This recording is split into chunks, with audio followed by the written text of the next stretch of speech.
하나님 말씀 오셨습니다. 하나님 말씀은 사도행전 3장 1절부터 10절까지 말씀입니다. 사도행전 3장 1절부터 10절까지의 말씀, 신약성경 191페이지입니다. 신약성경 191페이지 사도행전 3장 1절부터 10절까지의 말씀 찾으셨으면 제가 봉독하겠습니다. 제9시 기도 시간에 베드로와 요한이 성전에 올라갈새 나면서 못 걷게 된 이를 사람들이 메고 오니 이는 성전에 들어가는 사람에게 구걸하기 위하여 날마다 미분이라는 성정문에 두는 자라.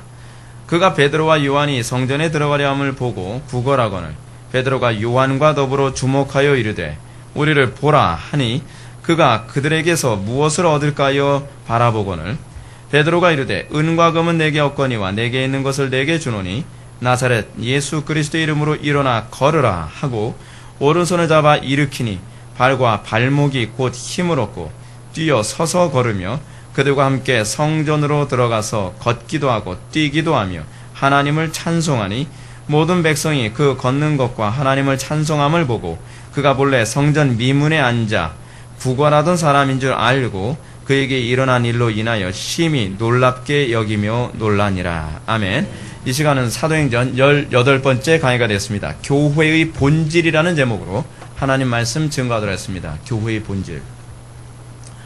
오늘날 기독교에 있어서 가장 심각한 문제는 무엇인가? 가장 심각한 문제는 본질적인 문제입니다. 그 본질적인 문제는 과연 무엇인가? 그것은 교회가 무엇인가 또는 기독교가 무엇인가 라고 하는 이 질문에 대해서 대답을 하지 못한다는 것입니다. 기독교는 무엇입니까?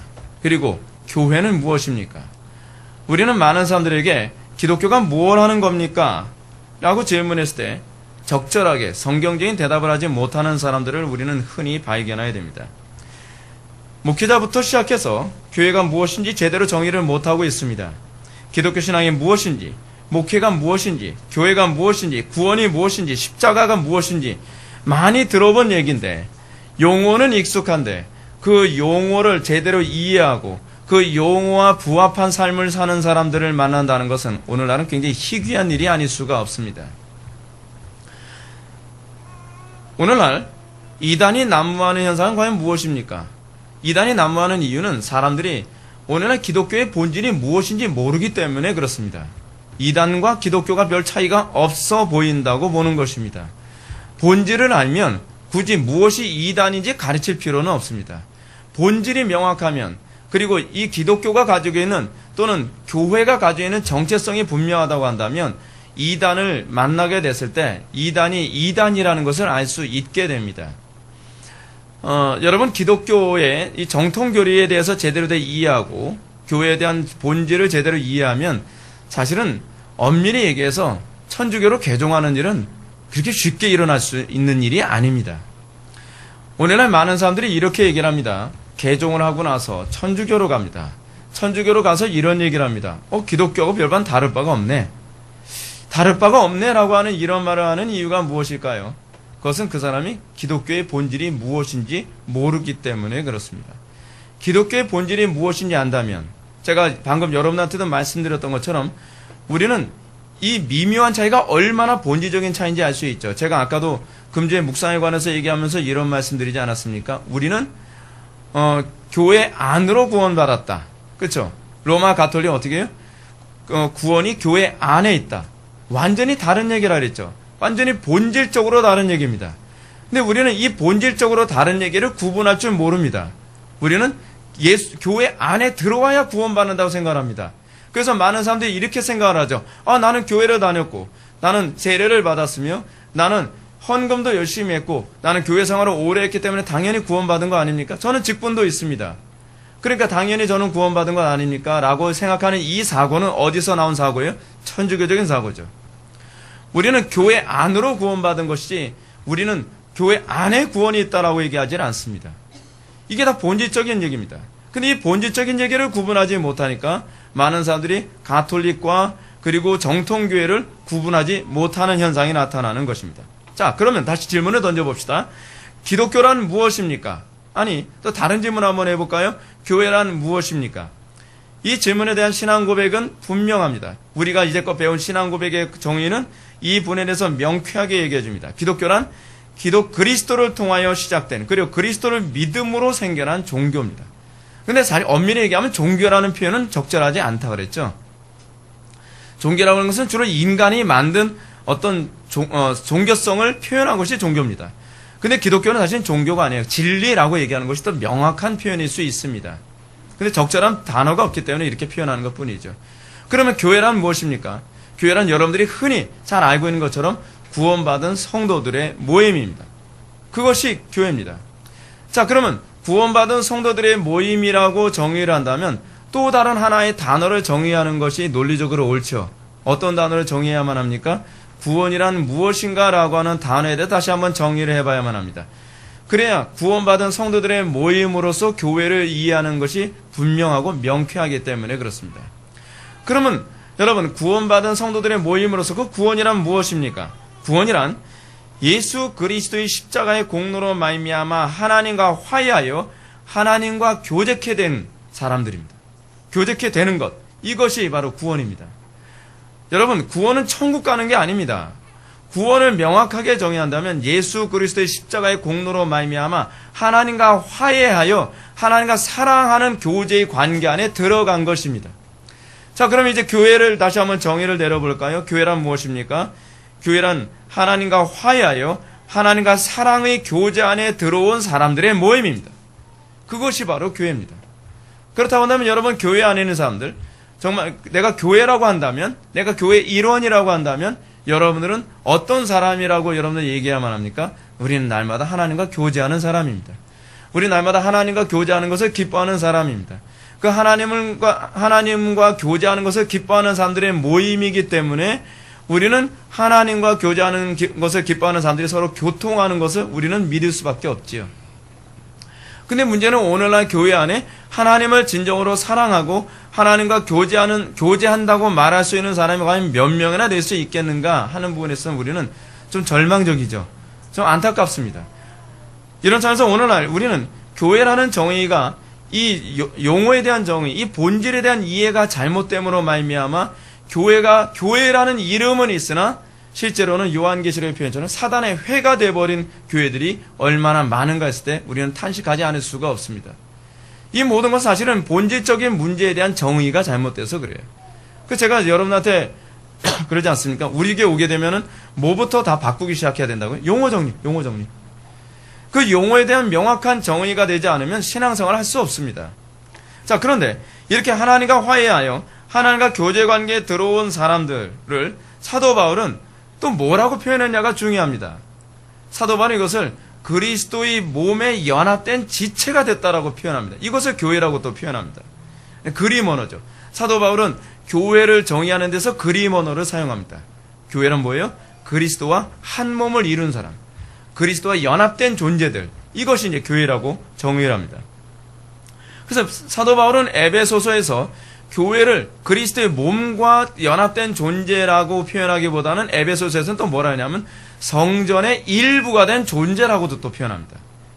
이 교회의 본질을 이해하는데 또 다른 그림어로는 사용하겠죠. 그 그림어는 뭐예요? 성전이에요. 성도들 각자는 성전의 한 그 모퉁이 돌같이 모든 영역을 차지하고 있는 존재들입니다. 벽돌 하나하나가 성도라는 거예요. 어떤 목사님 그 성전 그 예배당 건축원금 그 독려하기 위해서 설교하는 거 듣고 제가 열이 받아서 뛰쳐나오고 싶었는데 그 목사님이 설교하면서 뭐라 얘기하냐면 여러분 성전 건축이란 말씀은 안 돼요. 여러분 성전 건축은 지금 아니에요.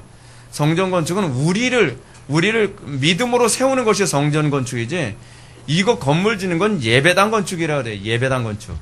이 예배당 건축인데 그 성전 건축이라는 용어를 이 국회에서 사용을 해요. 그래서 뭐라냐면 여러분 성전 건축하는데 헌금하십시오. 헌금. 여러분들이 헌금하면 그 그리스도에 보면 하나하나가 지금 벽돌이 세워져 가는 겁니다. 여러분 이걸 궤변이라고 얘기하죠. 이게 그리스도의 몸입니까? 이 벽돌 하나하나가요?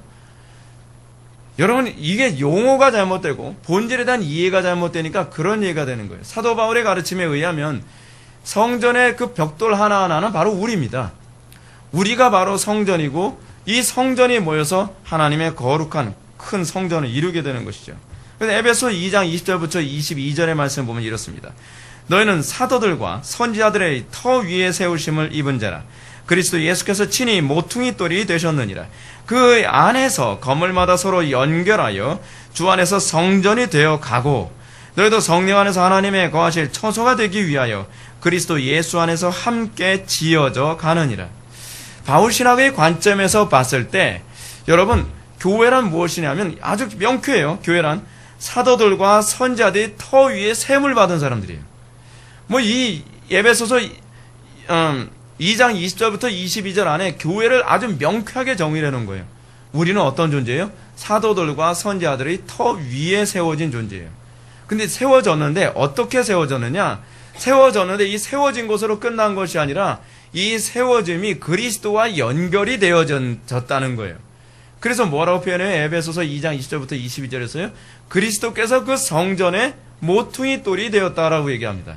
성전으로 세워졌다는 것만이 아니라 사도들과 선지자의 터 위에 우리가 세워진 것만이 아니라 이 세워짐이 그리스도와 연결되어지기 위해 세워졌다는 거예요. 그리스도와 연결되어져 세워지는데 그 연결되어지는 것이 다가 아니라는 겁니다. 제가 아까 말씀드렸던 정의가 여기에 다 나오는 표현이에요. 그래서 주 안에서 성전이 되어 가는 거예요. 우리가 사도들과 선지자들의 터 위에 우리가 세움을 받는데 이것이 성전이 되기 위해 어떻게 해요? 그리스도와 연결이 돼요. 그리스도와 연결이 되지 않으면 성전이 안 되죠. 그래서 그리스도와 연결이 되어 가고 그래서 본질적인 얘기를 하는데 너희도 성령 안에서 하나님의 거하실 처소가 되기 위하여 그리스도 예수 안에서 함께 지어져 가느니라. 교회가 뭐라고요? 하나님이 거하실 처소가 되는 거예요. 그게 성전이죠. 하나님께서 거하실 처소는 어떠해야 되죠? 거룩해야죠. 그래서 하나님께서 우리에게 자꾸 거룩을 강조하시죠? 성경은 왜 우리의 행복보다 거룩에 더 관심이 많죠? 그 이유는 뭐냐 하면 우리가 거룩해야만 하나님이 거하실 처소가 되기 때문이라는 겁니다. 그게 교회예요. 사도 바울은 에베소서에서 교회를 아주 기가 막히게 정의를 하고 있죠. 우리의 터는 어디 있어요? 사도들과 선지자의 터 위에 있다. 근데 터 위에 있으면 이제 나는 구원받았고 난 하나님의 백성이 나는 교회인가? 아니다. 거기서 더 나가야 된다. 우리는 사도들과 선지자 터라고 하는 이 명제 위에 우리가 세워졌지만 그 지식으로는 부족하고 그것이 어디에 연결되어지는데 이 지식이 사용되어져야 돼요? 그리스도와 연결되어져서 우리가 성전이 되어져 간다는 것이죠.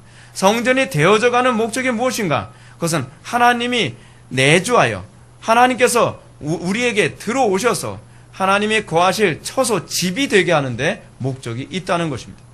그래서 우리는 각자가 사도들과 선지자 터 위에 세워졌고 우리는 그리스도와 연합된 존재지만 그러면서 우리는 공동체적으로도 어때요?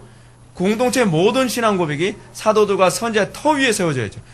우리 회복의 교회라고 하는 이 교회는 사도들과 선지자의 터 위에 세워진 사람들의 모임이 되어야 되겠죠. 근데 이 모임이 단순히 우리들끼리 즐거운 모임이 아니라 이 모임이 어디에 집중되어지고 어디에 연결되어진 모임이어야 돼요? 그리스도께 집중되어지고 그리스도와 연결되어진 모임이어야죠.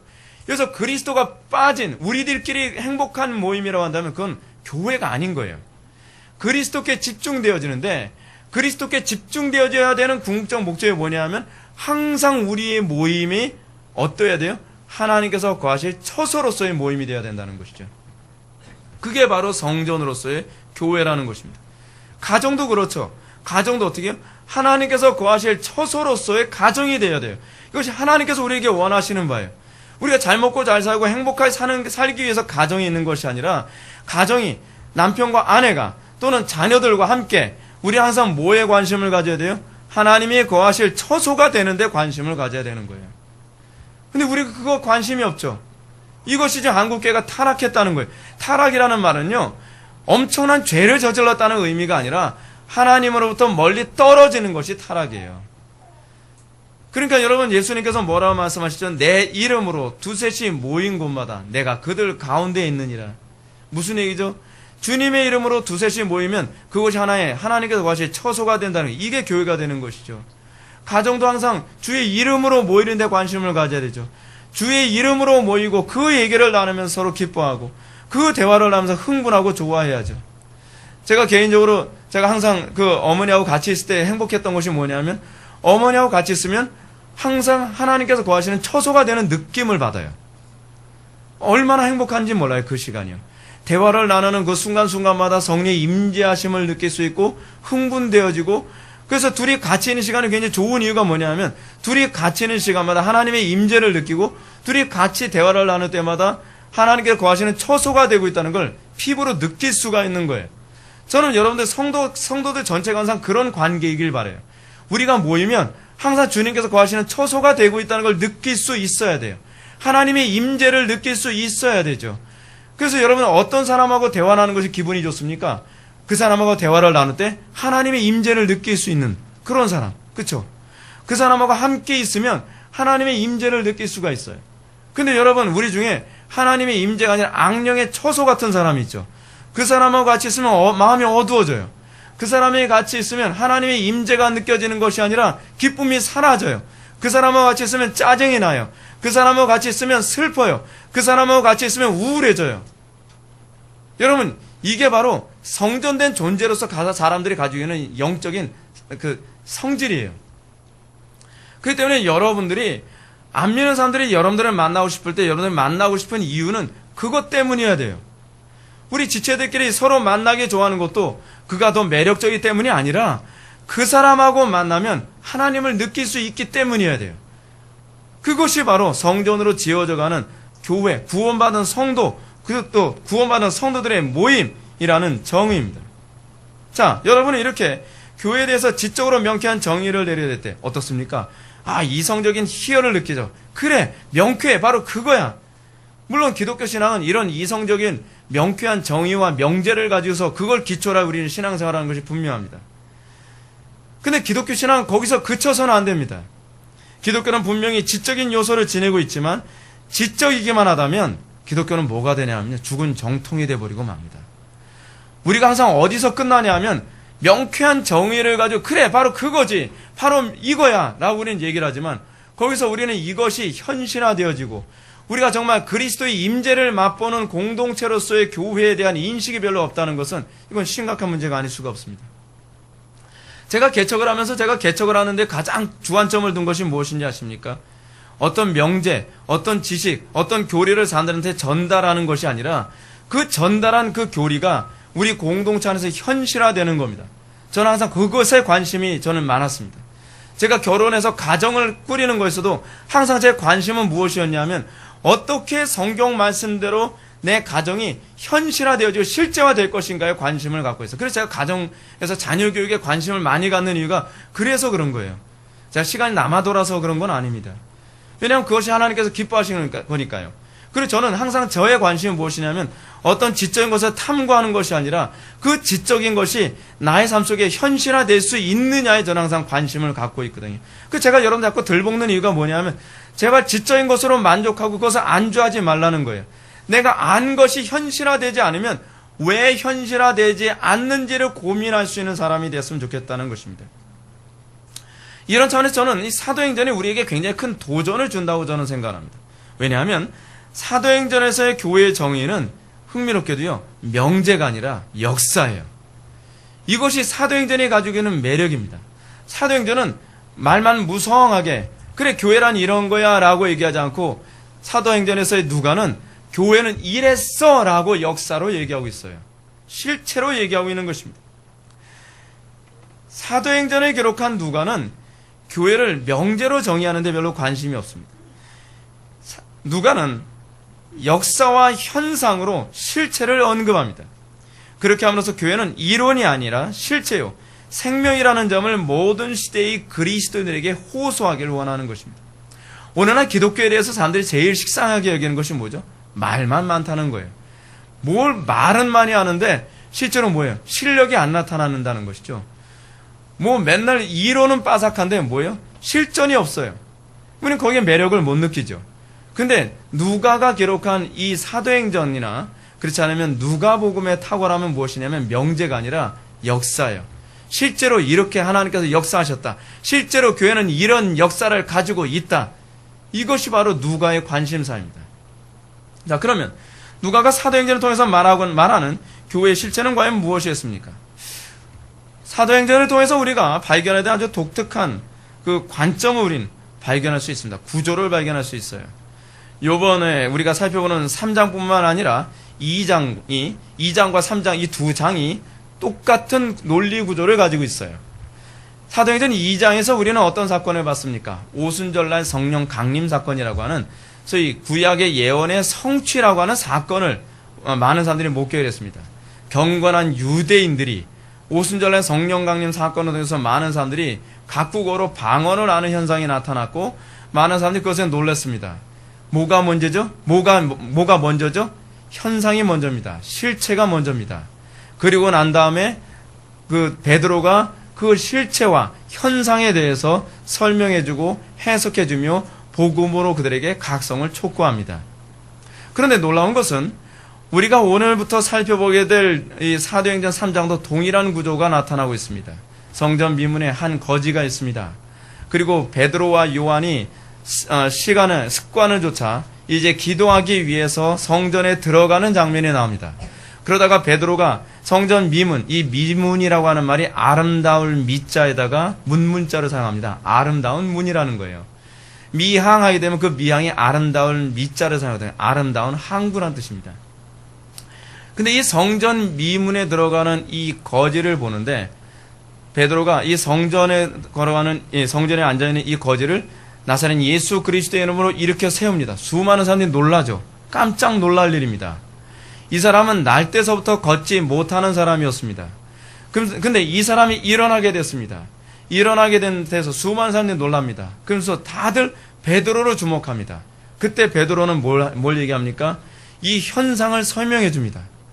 현상을 설명해 주고 그 현상을 설명하면서 복음으로 갑니다. 놀랍죠? 그러면서 2장에서는 몇 명의 회심자를 얻습니까? 3,000명의 회심자를 얻습니다. 3장에서는 몇 명의 회심자를 얻습니까? 5,000명의 회심자를 얻습니다. 동일한 논리 구조로 지금 누가는 우리들에게 설명해주고 있습니다. 복음이란 무엇입니까? 실체를 먼저 보여주는 것입니다. 여러분, 어떤 사람들이 복음에 반응하기 시작하죠? 어떤 사람들이 복음에 사람들이 흥분하기 시작합니까? 도무지 변할 수 없다고 생각했던 사람이 변했습니다. 변하면 사람들이 묻습니다. 어떻게 당신이 그런 삶을 살게 되었습니까? 어떻게 당신에게서 그런 모습이 나타날 수 있게 되었습니까? 그럼 그 사람은 뭐부터 얘기하죠? 간증이라고. 이게 여러분 항상 바울이 복음을 전하는 패턴이에요. 자기 간증이 먼저 나옵니다. 하나님께서 나를 이렇게 변화시키셨다. 그러면서 뭘 얘기해요? 어떻게 변화됐느냐를 얘기할 수 있겠죠. 어떻게, how에 관한 얘기가 그 다음에 나옵니다. 그래서 뭘 얘기해요? 예수 그리스도께서 나를 변화시키셨다. 그러면서 복음을 얘기합니다. 십자가의 사건을 얘기합니다. 부활을 얘기합니다. 승천을 얘기합니다. 그러므로 당신들도 예수를 믿으면 나처럼 변화될 수 있습니다. 구원을 받을 수 있습니다. 이것이 어느 시대든지 복음이 전파되는 방식입니다. 이것이 바로 사도행전에서 복음이 전파되는 방식이에요. 우리는 이 앞부분이 생략됐습니다. 복음을 통한 변화가 없는 시대에 우리가 살고 있습니다. 복음을 통한 다이나믹함과 복음을 통한 탁월함이 없는 시대에서 우리는 말로 뭐라고 그럴싸하게 자꾸 변명만 하려고 합니다. 거기에 과연 어떤 사람이 복음에 반응하게 될까요? 항상 복음은요, 지금 누가복음이나 사도행전에서 얘기하는 복음의 접근 방식은 항상 실체와 현상이 먼저고, 그리고 설명과 그리고 복음 전도를 통한 각성이 먼저입니다. 오늘날 기독교 위기가 바로 여기에 있습니다. 오늘날 기독교는 역사적 십자가 사건에 관심이 없습니다. 실제로 이 복음을 통해 변화됨이 없습니다. 사도 바울은 복음을 로마서 1장에서 뭐라고 정의를 내리죠? 복음은 능력이라고 정의를 내리고 있어요. 복음을 이론이라고 얘기하지 않아요. 복음은 오히려 모든 이론을 파는 능력이라고까지 얘기하고 있어요. 근데 오늘날 우리는 복음이 이론에 멈춰 있어요. 그러니 죽은 정통이 돼버리는 것이죠. 죽은 정통의 가장 심각한 문제는 복음이 이론에 멈춰 있고 그 이론이 실제화된 것을 한 번도 본 적이 없다는 것입니다. 오늘날 복음 전도자들의 가장 심각한 문제가 뭔지 아십니까? 그들은 자기부터 변화된 경험이 없습니다. 자기부터 하나님을 만난 놀라운 충격적인 이 임팩트한 이 사건이 자기에게 없다는 거예요. 그러니까 강단에 설교하면서 그들은 흥분되지 않습니다. 그리고 자기는 복음을 전하면서 자기도 지루합니다. 왜요? 그 복음이 나하고 아무런 관계가 없기 때문에 그렇습니다. 여러분, 성경에 나오는 수많은 인물들 중에서 예외가 있나요? 그들은 다 주님을 만나는 감격과 충격이 있는 사람들입니다. 그리고 그들의 삶 자체에서 많은 사람들이 도전을 받는 사람들입니다. 여러분, 오늘날 북한에서 복음이 어떻게 전달되죠? 잘 생각해 보십시오. 북한에서 복음이 전달되는 방식은 이론과 교리가 먼저가 아닙니다. 복음을 접하고 변화된 사람들이 그의 삶의 탁월함을 보고 사람들이 묻습니다. 당신은 어떻게 그런 삶이 가능하죠? 당신은 어떻게 항상 얼굴 속에 그 평안함과 기쁨과 그 온유함과 자비로움이 항상 유지되죠? 사람으로는 할 수 없고 하나님만 할 수 있는 그 어떠함이 그들에서 드러날 때 그들은 간증을 시작합니다. 그리고 그 간증은 간증으로 끝나지 않습니다. 하나님의 일하심에 관해서 얘기합니다. 복음의 탁월함에 대해서 얘기합니다. 그러면서 그들이 나도 예수 믿으면 변할 수 있나요? 라는 것으로 연결되어집니다. 그것이 사도행전에서 계속적으로 반복돼서 우리들에게 던져지는 메시지입니다. 우리는 사도행전에서 그걸 별로 발견을 못하죠. 그러니까 오늘날 우리는 어떻습니까? 말만 무성할 뿐 실체가 없는 허풍쟁이 종교로 전락해버리고 만 것입니다. 다시 하던 이야기로 돌아갑시다. 우리는 지금 교회의 실체가 무엇인가에 대하여 누가가 말해주는 관점을 우리는 살펴보고 있습니다. 이 부분에 대해서 우리는 교회가 그리스도의 지상 재림 방식이라는 점을 기억해야만 합니다. 교회는 단순히 종교적 집단이 아닙니다. 교회는 그리스도의 공생애의 연장선상에 있는 것이 바로 교회입니다. 제가 목회를 하면서 우리 교회 안에서 나타나길 바라며 끊임없이 기도하고 목표라는 바가 바로 그것입니다. 저는 우리 회복의 교회가 예수 그리스도의 공생의 사역의 연장선에 있는 것으로 비춰지고 나타나서 수많은 사람들이 놀래고 도전받기를 원합니다. 저는 개인적으로 외부에서 우리 교회 사람들이 왔을 때 도전받고 놀라는 것에 관해서 저는 굉장한 기쁨을 느낍니다. 그런데 저는 그러면서도 굉장한 슬픔을 느낍니다. 왜냐하면 아직 너무 미숙하기 때문이에요. 이게 아니에요. 제가 왜 자꾸 흥분해하고 제가 왜 자꾸 여러분한테 닥달하듯이 설교를 하냐 하면 이 정도가 아니기 때문에 그래요. 사실 제 마음속에 품고 있는 교회의 탁월함은 이 정도가 아니에요. 더 엄청나고 더 탁월하고 더 아름다워요. 근데 그 모습이 안 나오니까 저는 막 애간장이 타는 겁니다.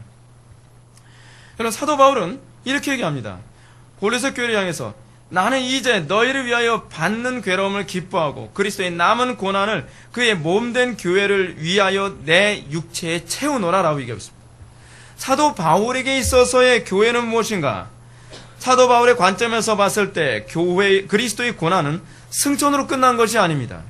사도 바울이 봤을 때 그리스도의 고난은 아직 남아있으며 그 남은 고난이 교회를 통해서 채워져야 된다고 보는 것이 바로 사도 바울의 관점입니다. 이런 관점은 그의 사역에서도 그대로 연결되죠. 왜냐하면 그리스도의 고난은 항상 그리스도의 사역과 관련되어 있기 때문에 그렇습니다. 내가 그리스도의 사역을 한다고 하면서 고난이 나타나지 않는다고 한다면 나는 그리스도와 연결되어진 그 연결선상에서의 사역이 아니라는 거예요. 그 사도 바울이 자꾸 뭘 강조합니까? 고난을 강조하죠. 고난을 강조하는 이유가 무엇이냐면 고난이 좋기 때문이 아니라 그 고난이 내 사역이 그리스도와 연결됐다는 것을 입증해주고 있다는 거예요. 내가 사역은 있는데 사람한테 박수를 받고 있고 내가 사역을 한다고 하는데 고난이 없다고 얘기한다면 그건 뭐라는 거예요? 그거는 그리스도와 관계가 없는 사역이라는 거예요. 의를 위하여 핍박을 받는 것이 당연하다라고 예수님께서 말씀하고 계시지 않습니까?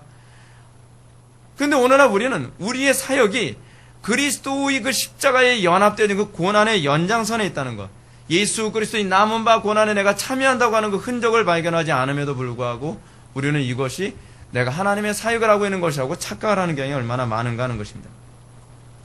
그러므로 교회는 그리스도의 지상사역의 연장선상에 있음을 기억해야만 합니다. 교회는 단순히 예수 믿고 천국 가기 위해 존재하는 게 아닙니다. 우리는 자꾸 교회를 그런 식으로 가르치는 이상한 그 가르침 때문에 오늘날 교회가 완전히 돌아버렸어요. 정상적인 교회가 아니에요.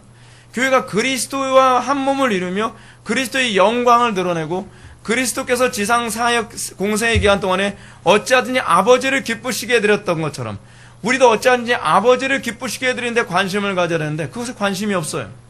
그건 교회가 아닌 것이죠. 사실은요. 그러므로 로이 존스 목사님은 다음과 같은 말로 이것을 표현합니다. 그분은 그 일을 계속하고 계십니다. 그분은 더 이상 여기 계시지 않지만 택하신 종들을 통해 일하고 계십니다. 교회란 무엇입니까? 교회란 그리스도의 사역의 연장선상에 있는 것입니다. 교회란 그리스도께서 우리를 통해 여전히 일하고 계시는 것입니다.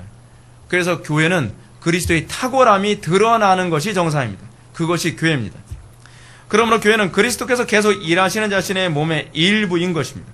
그러므로 우리가 교회의 일원이 됐다고 하면서도 그리스도께서 가지셨던 지상 사역, 다시 말해서 하나님 나라 사역에 관심을 갖지 아니하고 그것에 대한 열정을 품고 있지 않는다고 한다면 그 사람은 아직 내가 그리스도와 연합되어 있는 한 몸을 이룸에 대해서 고민을 좀 많이 해봐야 될 필요성이 있습니다. 오늘 본문에 보면 우리가 잘 아는 것처럼 날 때부터 못 걷게 된 이 일을 사도들이 고치는 장면을 언급하고 있습니다. 여러분, 우리는 누가가 수많은 장면들을 보았고 수많은 자료들을 수집했을 거라는 것을 알 수 있습니다. 근데 누가는 의도적으로 이 사건을 언급을 하고 있어요. 이거는 누가가 역사적인 입장을 가지고 배열을 하되 2장과 3장의 어떤 연계성을 염두에 두고 3장에서 이 성전 미문에서 구걸하는 한 사람의 그 구원받음, 병고침받음, 이것을 지금 다룸으로써 이 교회가 무엇인가를 좀 더 명쾌하게 우리들에게 얘기해 주기 원한다는 것을 우리는 알 수가 있습니다. 누가복음 7장 22절에 나오는 예수님의 사역의 재현이 바로 이것이기 때문에 그래요. 여러분, 그럼 누가복음 7장 22절에 과연 무슨 얘기가 나오는가 한번 볼까요? 제가 읽겠습니다. 예수께서 대답하여 이르시되 너희가 가서 보고 들은 것을 요한에게 알리되 맹인이 보며 못 걷는 사람이 걸으며 나병한 자가 깨끗함을 받으며 귀먹은 사람이 들으며 죽은 자가 살아나며 가난한 자에게 복음이 전파된다 하라. 여러분, 지금 여기서 뭘 보여주고 있죠? 못 걷는 자가 걷게 되어짐.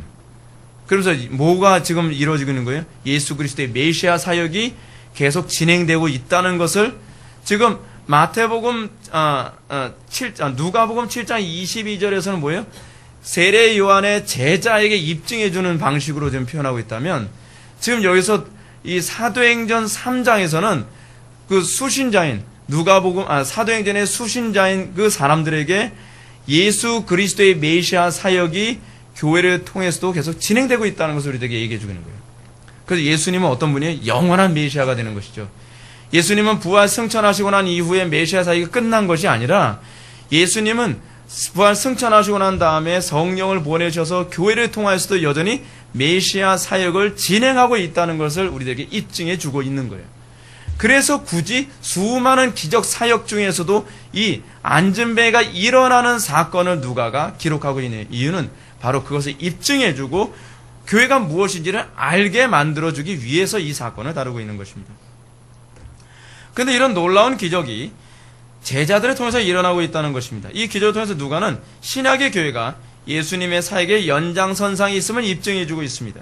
그러므로 이러한 사실이 16절에서 베드로의 논증을 통해 아주 잘 나타납니다. 베드로는 자신들의 안진뱅이를 고친 사건이 자신의 능력이나 경건에 기초한 것이 아니라고 얘기합니다. 뭐라고 얘기해요?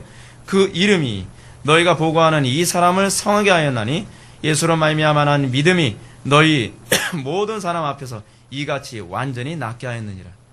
지금 여기서 지금 두 가지를 강조하고 있습니다. 하나는 믿음이라고 하는 부분이고요. 또 하나는 뭐예요? 그 이름이라고 하는 것입니다. 믿음은 뭘 얘기해요? 믿음이란 예수 그리스도와의 연합을 얘기하는 것이기 때문에 자꾸 믿음이란 단어가 자꾸 반복돼서 나오고 있는 거예요. 그리고 또 뭐가 나와요?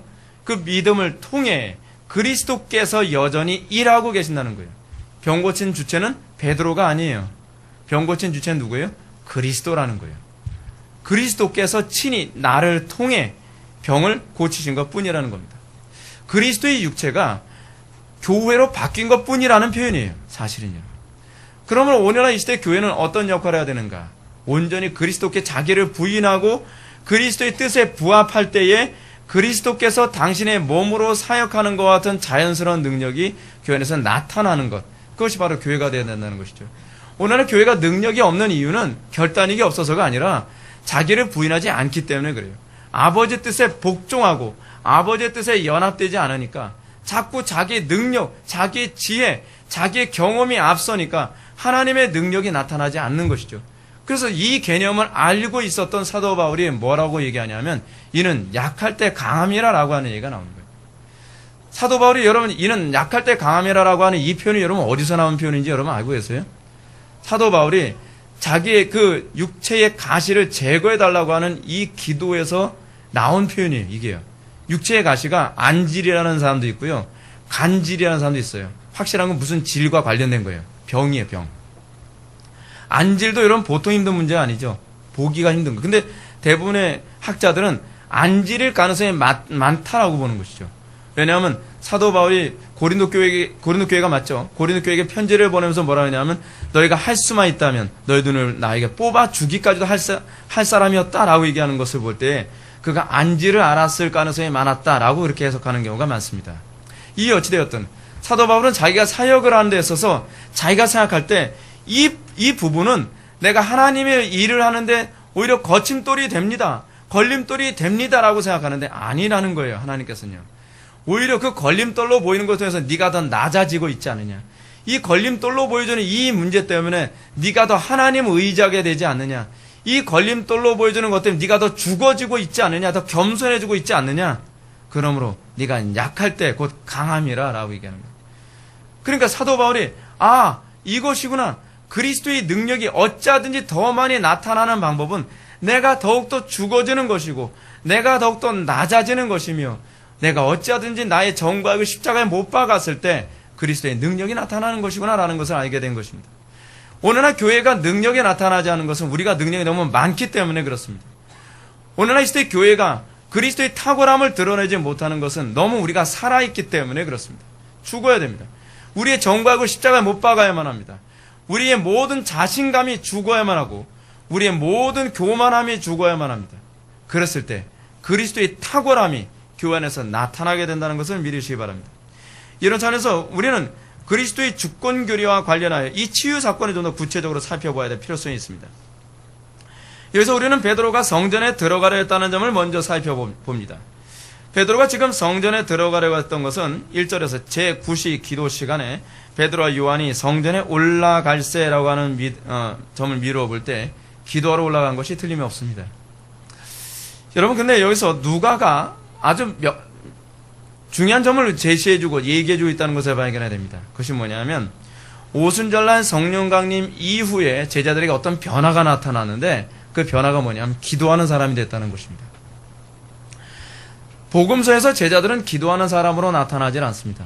복음서에서는 주로 예수님만이 기도하는 분으로 나타납니다. 제자들은 맨날 기도 안 해가지고 예수님한테 맨날 야단만 맞잖아요. 좀 정신 좀 차려 이놈들아. 한 시간도 깨어있을 수 없더냐 하면서 예수님께 맨날 야단 맞잖아요. 그래서 귀신 못 쫓아서 또 야단 맞잖아요. 기도 외에는 이런 주가 나을 수 없느니라. 얼마나 기도를 안 하면 맨날 기도 안 한다고 야단 맞는 거. 이게 맨날 밥 먹고 하는 일이에요. 맨날 기도 안 한다고 야단 맞는 일. 근데 이런 그 제자들의 모습이 오순절날 성령 강림 이후에 어떻게 달라지냐면 이제는 유대인들의 기도의 시간에 맞춰서 성전을 찾아 기도하러 가는 모습으로 바뀌어지고 맙니다. 자, 이러한 이 기도의 모습으로 바뀌어지고 있는 이 부분이 누가는 사도행전에서 계속 강조해서 제자들의 변화된 모습을 강조하는데 그것이 사도행전 10장에서도 나타납니다. 사도행전 10장의 사건이 무슨 사건이죠? 고넬료 사건이 나오죠. 고넬료 사건에서 베드로가 제6시에 기도하러 올라갑니다. 오늘 본문에 나오는 것은 베드로가 몇 시에 기도하러 왔죠? 제3시. 그러니까 오전 한 9시쯤 되는 거죠. 제3시 맞나요? 예? 오전, 예? 9시. 그러면 오후 한 3시쯤 되는 겁니다. 그때 이제 기도하러 가는 것이죠. 근데 지금 여기서 그 사도행전 10장에서는 베드로가 흥미롭게요. 제6시에 기도하러 다락방에 올라갑니다. 제6시는요. 유대인들이 전통적으로 기도하는 시간이 아니에요. 그렇게 봤을 때 여기서 지금 이 베드로는 성령의 감동 때문에 기도하러 다락방에 올라갔다라고 볼 수가 있어요. 그런 것을 보면서 지금 사도행전에서 제자들이 계속 기도하는 장면으로 계속 나오고 그러면서 신약의 교회는 어떤 교회인가? 기도하는 교회다라고 하는 것을 우리들에게 제시해주고 가르쳐주고 있습니다. 아무튼 이렇게 습관을 쫓아 성전에 기도하려고 간 베드로와 요한은 성전 미문 앞에서 구걸하는 사람을 만납니다. 그리고 베드로는 갑자기 그 거린을 향하여 우리를 보라! 라고 얘기합니다. 이런 베드로의 말을 듣고 거린의 반응은 무엇이었죠? 고쳐주겠거니 그렇게 생각하지 않죠? 뭐죠? 뭔가 얻을 게 있나 이렇게 쳐다보는 장면을 표현합니다. 근데 베드로가 우리가 그 유명한 그 부분 근거는 내게 없으나 내게는 건 내게 주리. 곧 나사렛 예수 그리스도의 이름으로 일어나 걸으라. 여러분, 여기서 우리가 좀 조심해야 될 부분이 하나 있습니다. 초대교회 사도들은 자기가 원하는 때 사람들을 고쳤을까요? 그들은 마치 내가 원하는 사람들 다 데려오면 안수만 하면 다 고침을 받았을까요? 오늘날 신사도 운동가들이나 은사주의자들은 은사를 그렇게 이해하고 있습니다. 그건 잘못된 이해입니다. 칼빈의 가르침을 먼저 듣고 제가 설명해 드리겠습니다. 칼빈은 이렇게 얘기합니다. 그들은 하나님의 능력의 대행자였으므로 자기들 자신들의 의지나 독창력으로는 아무것도 시도하지 않았다. 다만 주께서 그렇게 하는 것이 합당하다고 생각하셨을 때 그들을 통해서 역사하신 것이다. 그래서 그들은 한 사람을 고쳐주는 일이 생겨났고 모든 사람을 예외 없이 고쳐준 것이 아니다 라고 얘기하고 있습니다. 그러면 이 베드로가 지금 이 성전 미문에 구걸하는 사람을 고쳐준 것은 어떻게 가능했는가? 성령의 감동으로 그리스도께서 주권적으로 이 사람을 고쳐주기 원한다는 확신이 온 겁니다. 그래서 확신이 왔기 때문에 지금 베드로가 말하지 구원 얻을 만한 믿음이 있다라고 보여준 것은 그것을 성령께서 확신해 주셨다는 거예요. 그리스도의 주권이죠. 그리스도께서 원하시는 사람을 고치셨던 것처럼 신약 교회에서도 하나님께서 원하실 때에 능력을 행하시고 병을 고치시고 역사하신다는 것을 보여주고 있는 것입니다. 우리가 은사 받으면 아무 때나 막 나가는 게 아닙니다. 하나님께서 원하실 때 원하는 사람을 고치고 치료하는 겁니다. 간혹 가다가 우리는 그런 경우가 많이 있지 않습니까? 어떤 목사님이 병 고치는 은사 받았다. 머리만 디미면 다 고침받는 줄 알아요. 그게 아니에요, 여러분. 사도행전에서 이것이 어떤 식으로 나타나냐면 하나님의 그리스도의 주권으로 나타나고 있어요. 그러면 통해서 뭐예요? 지금 여기서 그리스도께서 왜 이 사람을 굳이 고쳐주려고 얘기했던 거예요? 그것을 통하여서 놀라운 어떤 신학적인 개념을 전달해주기 위해서였습니다. 자, 우리가 여기서 한 가지 좀 질문을 던질 수 있습니다. 이 의문을 먼저 해결하고 예수 그리스도의 주권에 관한 얘기 좀 더 다시 한번 얘기해 보도록 하겠습니다. 우리는 이 장면을 보면서 우리는 다음과 같은 질문을 던지곤 합니다. 오늘날 이 시대 교회는 왜 이런 기사와 이적이 나타나지 않습니까? 초대교회에 이런 기적이 나타났다면 오늘날 이 시대의 교회에서도 이런 기사와 이적이 나타나야 되는 것 아니겠습니까? 여러분, 이런 질문 던질 법하지 않습니까? 그럼 많은 사람들이 실제로 이런 질문을 던지고 이것과 관련해서 신사도 운동이 나왔습니다. 근데 여러분, 이 부분에 관해서 우리는 몇 가지 정리를 해야 될 필요성이 있습니다. 첫 번째는 오늘날 이 시대의 교회에게 그런 능력이 나타나지 않는 이유는 이 시대 교회가 그리스도와 제대로 연합되지 않아서 그럴 경우가 많습니다. 믿음의 문제입니다. 믿음의 문제. 오늘날 이 시대 교회가 너무 부패하고 타락하며 믿음이 없기 때문에 이런 능력이 안 나타나는 것입니다. 이것이 첫 번째 문제입니다. 저는 개인적으로 이렇게 생각합니다. 오늘날 우리가 성령에 충만하고 그리스도와 관계가 우리 유익하다면 사도 바울이 얘기했던 것처럼 교회 안에서 기도했을 때 병나는 일이 나타나야만 합니다. 다양한 기적이 나타나는 것이 정상입니다. 근데 왜 안 나타날까요? 이 부분에서 우리는 우리의 믿음의 문제에 관해서 먼저 점검을 해봐야만 합니다. 근데 또 하나 우리가 점검해야 될 영역이 있습니다. 이것만으로는 부족합니다. 두 번째는 교회의 본질은 육신의 치유가 아니라 영적인 치유에 초점이 맞춰져 있기 때문에 그렇습니다. 초대교회 때 여러분 육신의 치유에 자꾸 초점이 맞춰진 이유가 무엇이냐면 사람들이 눈에 보여지게 그리스도의 사역이 드러나야 되기 때문에 그래요. 그러니까 교회의 사역이요, 여러분 병 고치는 사역이 아니에요, 사실은요. 가끔 가다가 뭘 이거 잘못한 사람들은 여러분 어느 교회 전도지 보셨죠? 전도지 보니까 우리 교회 오면 뭐 병 다 치료된다는 거예요. 그래서 이 병의 그 이름도 다양해요. 류마티스, 관절염, 무좀, 치질, 뭐 온갖 병명 다 얘기하고 있어요. 온 사람 다 치료된다는 거예요. 이거 뭔가 잘못 알고 있는 것이죠. 교회는 영혼의 병원이지 육신의 병원이 아니에요. 초대교회 때 이런 기사와 이적이 일어난 것은 하나님의 사역을 표면적으로 눈으로 보여지게 만드는 데 주로 초점이 있는 것이지 육신의 치유를 받는데 초점이 맞춰지는 것이 아니라는 것이죠. 이것이 잘 나타난 게 있어요. 18세기에. 18세기 때는 엄청난 강력한 부흥이 일어났음에도 불구하고 그리고 오순절 성령 강림 이후에 가장 강력한 부흥이라고 하는 1907년 평양 대부흥 때도 여러분 치유 사역은 그다지 많이 나타나질 않았어요. 병 고치는 사역보다는 주로 영혼의 치유 사역에 더 많은 비중이 나타나죠. 왜요? 그것이 복음이 목표하는 바이기 때문에 그렇습니다. 오늘날 왜 우리는 막 엄청난 안전뱅이가 일어나고 눈먼 자가 눈을 뜨고 뭐 불치병이 막 고침받는 이런 일이 잘 안 나타나는가? 여러분, 병 고침보다 더 중요한 건 영원히 고침을 받는 것입니다. 신약의 교회의 궁극적인 본질이 영혼을 고치는 것이지 육신의 병을 고치는 것이 아니기 때문에 이 부분이 잘 안 나타나는 것입니다. 이것이 두 번째 이유입니다. 세 번째는 이것입니다.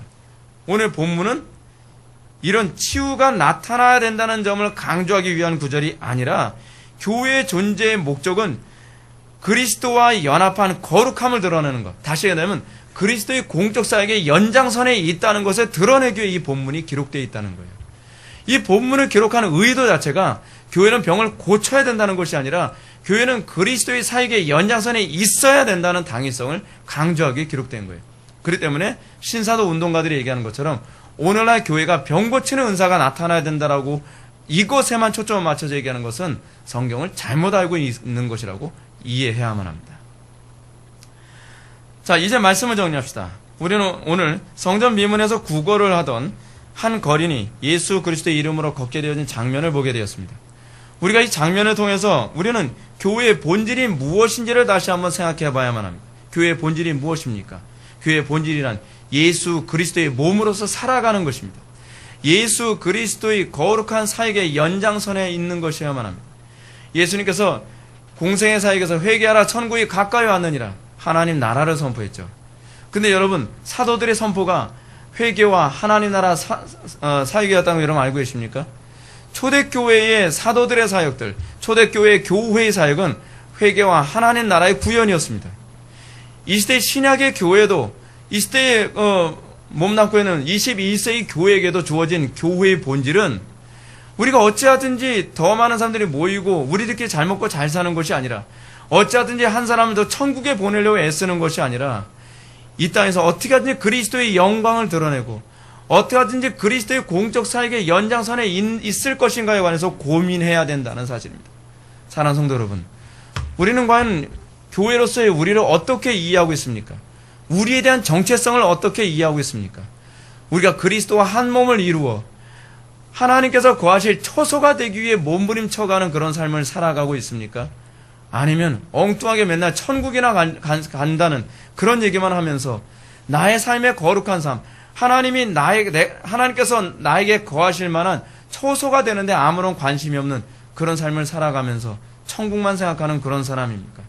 우리가 오늘 이 시간 교회의 본질과 내 자신에 대한 정체성을 잘 묵상하면서 어찌하든 이 어두운 세상에서 하나님의 영광을 드러내는 저와 여러분들 되기를 주님의 이름으로 축원합니다. 다시 기도하시겠습니다. 사랑이 많으신 하나님 아버지, 우리가 오늘 이 시간 교회의 본질에 관해서 우리가 살펴보았습니다. 과연 교회는 무엇인가? 우리는 무엇을 위하여 예수를 믿었고 우리는 예수를 믿어서 무엇을 위해 살아가는지에 대해서 다시 한번 생각해 보았습니다. 아버지 하나님, 우리의 삶의 모든 목표가 항상 하나님께서 거하시기에 기뻐하실 수 있는 처소가 되는데 우리가 최선을 다할 수 있게 하여 주옵소서. 우리 회복의 교회가, 아니 한국 교회가, 아니 온 세계의 교회가 정말 초대교회 같은 모습이 무엇인지 바르게 깨닫고 그 초대교회의 모습으로 교회 그 본질로 돌아갈 수 있는 놀라운 개혁의 역사가 다시 한번 온 세상에 일어날 수 있도록 복을 내려 주옵소서. 예수님의 거룩하신 이름으로 기도드립나이다. 아멘.